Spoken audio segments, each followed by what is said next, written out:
السلام عليكم. لا تنسوا الإعجاب بالفيديو والاشتراك في القناة تشجيعا لنا لنستمر بنشر المزيد إن شاء الله. السلام عليكم ورحمة الله وبركاته. أهلا ومرحبا بكم أصدقائي. النهاردة إن شاء الله هنعمل مع بعض طريقة عمل صينية تورلي خضار مشكل باللحمة، وهنعمل مع بعض صينية رز معمر. يلا مع بعض نشوف المقادير والطريقة. المقادير هنا عندي ربع كيلو من البسلة متفصص ومغسول كويس، ودي ربع كيلو من الفاصوليا الخضراء، وهنا عندي دول جزرتين متقطعين، وعندي هنا كوستين متقطعين يعني برضو ربع كيلو كوسة، وعندي هنا طماطم متقطعة، وعندي هنا نص كيلو من اللحمة لحمة موزة، وعندي هنا حبايتين من البطاطس مقطعاهم مكعبات وحطاهم في مية، وهنا عندي نص قرن فلفل وفصين توم، دي حسب الرغبة، لو حبيتوا تضيفوها، اما لو ما بتحبوش نكهة التوم والفلفل في الاكل ما تحطوهاش، دي بقى حسب رغبتكم. طبعا كل حاجة جاهزة معايا. اول خطوة هعملها اني اخد اللحمة اديها يعني سلقة كويسة قبل ما احطها في الخضار، لان احنا عارفين ان في فرق في السوى ما بين الاتنين. اروح بقى اسلق اللحمة وارجع لحضراتكم عشان نكمل خطوات التورلي.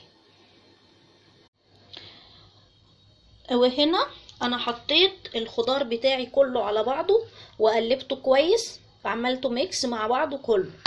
ونسيت اقول لكم على اهم خطوة طبعا ما افتكرتهاش، ان في بصلة تتقطع مكعبات صغيره، فانا نسيتها ما افتكرتهاش الا وانا رايحه بقى احط البصله بتاعت اللحمه بتاعت السليق، افتكرت فعملتها بقى، معلش دي كانت ناقصه مني. دي بصله قطعتها مكعبات صغيره وحطيت عليها ملح وفلفل اسمر وهدعكها مع بعض كويس قوي بيد دي، فاهمين؟ بيد دي.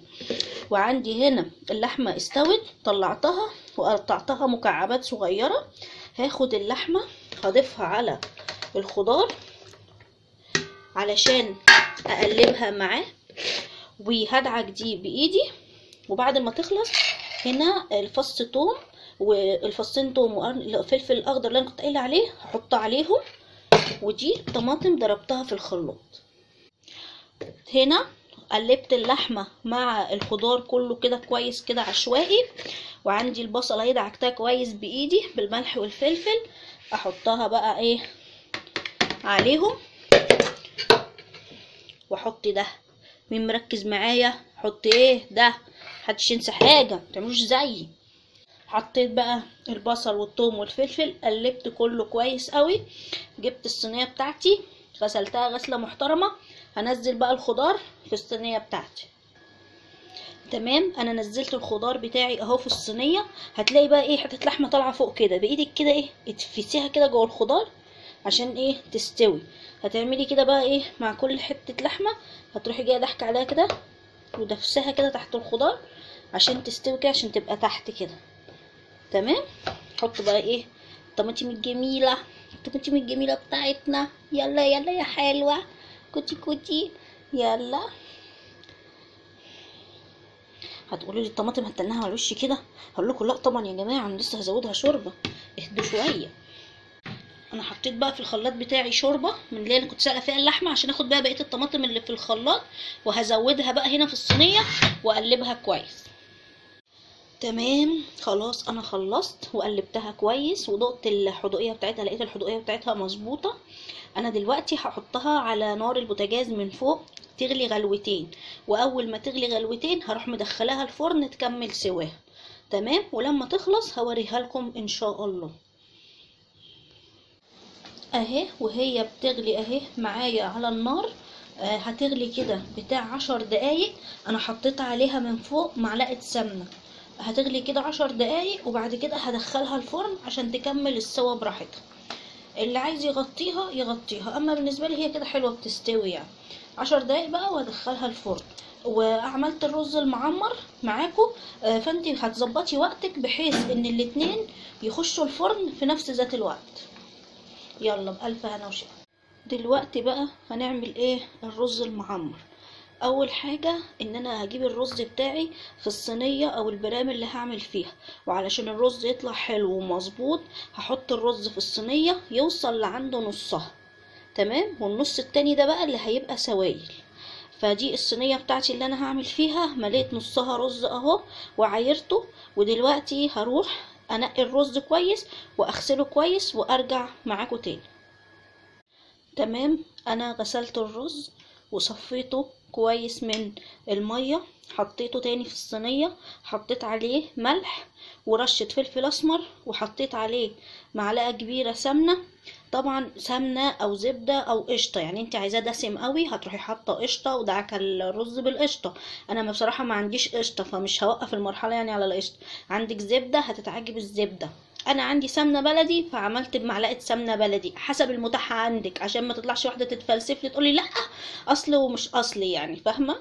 وبعد ما حطيت ده هحط عليه بقى معلقتين زيت، علشان خاطر انا بحب الرز يبقى مفرفر شويه كل حبايه بحبتها، ما بحبوش يبقى معجن كده وماسك في بعض. هدعك بقى الموضوع ده كله بايدي كده كويس علشان الرز كله يتغلف باللي انا حطيته بيد دي، فاهمين؟ بيد دي، نبعد عن المعلقه وندعكه بايدينا كده اهو. تمام، اروح بقى اعمله واجيلكم.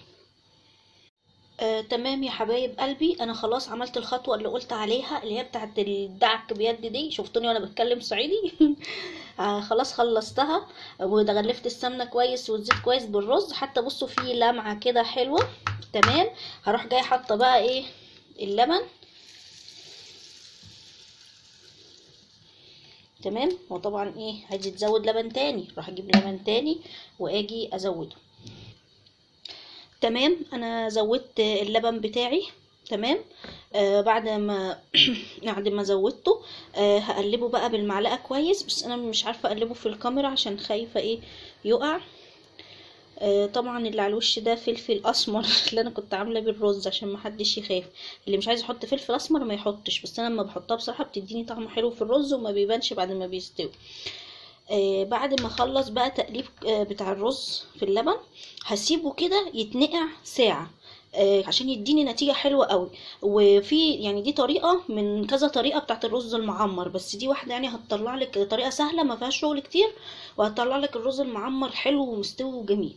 فانا هنقعها ساعة كده، وبعد الساعة دي هروح مدخلها الفرن علشان خاطر ايه تستوي. تمام، طيب عايزه تضيفي تقللي شويه لبن وتضيفي شويه ميه مفيش مشكله. ده رز بلبن اللي هو المعمر الحادق، عشان في ناس بتاكل الرز اللي هو بلبن المعمر ده بسكر، فهيشيلوا بقى الفلفل الاسمر والملح وهيحطوا بداله السكر. تمام، وبقيه الخطوات زي ما هي. هسيبه بقى الساعه بتاعته واروح اكمل ايه بقيه شغل. وهنا خلاص كده يا اصدقائي صينيه التورلي اهي بعد ما خرجت معايا من الفرن اهي،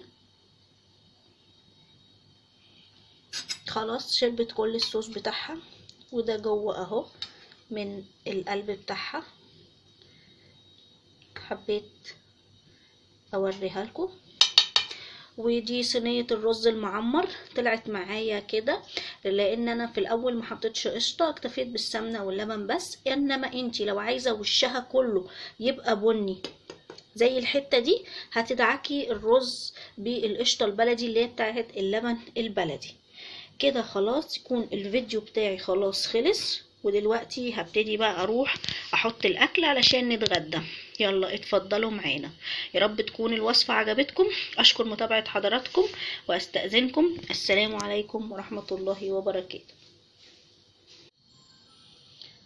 وهنا اهو بعد ما غرفت منها طبق كمان اهو، غرفت طبق اهو عشان تشوفوا شكلها بعد الغرف اهو، شكلها جميل والله اهي.